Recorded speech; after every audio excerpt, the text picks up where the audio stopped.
கர்நாடகால ராவணபாடின்ற இடத்துல அயோல் அப்படின்ற ஒரு ஊர்ல நெறைய கோயில்கள் இருக்கு.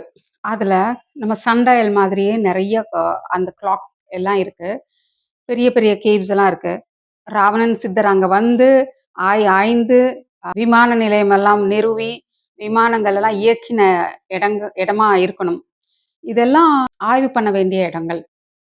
அழகான சூரிய நாட்காட்டி, ஒரு நடுவுல ஒரு கல்லு, அத சுத்தி ஒரு வட்டம் போட்டு, அதோட நிழல் எந்த நிமிஷத்துக்கு வருதோ, அதுபடி அவங்க நேரம் பார்த்துருக்குறாங்க.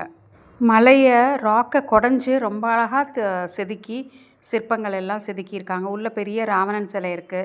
இது தவம் பண்ண இடமாவும் இருக்கு.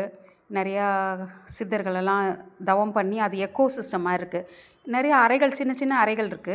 இந்த அறையில ஒரு அறையிலேருந்து இன்னொரு அறைக்கு பேசும்போது, தவம் மூலமா ஓம் சொல்லி, அதோட வைப்ரேஷன், அது அந்த காம்பினேஷன் இது எல்லாத்தையும் உருவாக்கி சித்தர்கள், ராவணன் மற்ற அவங்களுக்கு அப்புறம் வந்தவங்க எல்லாரும் பண்ணியிருக்கணும். உத்தரத்துல கூட அழகான வேலைப்பாடு. அதுக்கு கலர்லாம் கூட குடுத்துருக்காங்க. இயற்கை வண்ணம். அந்த மூலிகைகள்ல, இலைகள்ல இருந்தெல்லாம் எடுத்து. அங்க ராவணன், இந்திரன் மாதிரி 2 சிலை இருக்கு. நெறைய தூண்கள். இதெல்லாம் எப்படி கொடைஞ்சு குடவரை கோயிலா பண்ணியிருக்கிறாங்க. அப்ப எவ்வளோ திறமை இருந்திருக்கணும், எவ்வளோ டெக்னாலஜி இருந்திருக்கணும். தொழில்நுட்பத்த நெனச்சா ஆச்சரியமா இருக்கு. இதையெல்லாம் நம்மகிட்டேருந்து மறைச்சு, நம்மள முட்டாள்களா வச்சிருந்திருக்கிறாங்க இந்த யூதர்கள். ராவணனுக்கு அப்புறம் கிருஷ்ணர், அப்புறம் இது சப்தகன்னியரா இருக்கணும்.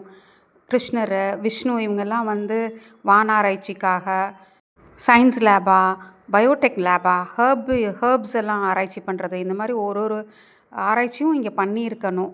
ஆன்மீக அறிவியல்ன்றது இதுதான். சிவனுக்காக வழிபாடு, அதே சமயம் ஆராய்ச்சிகள். இது தமிழ் கலாச்சாரம்.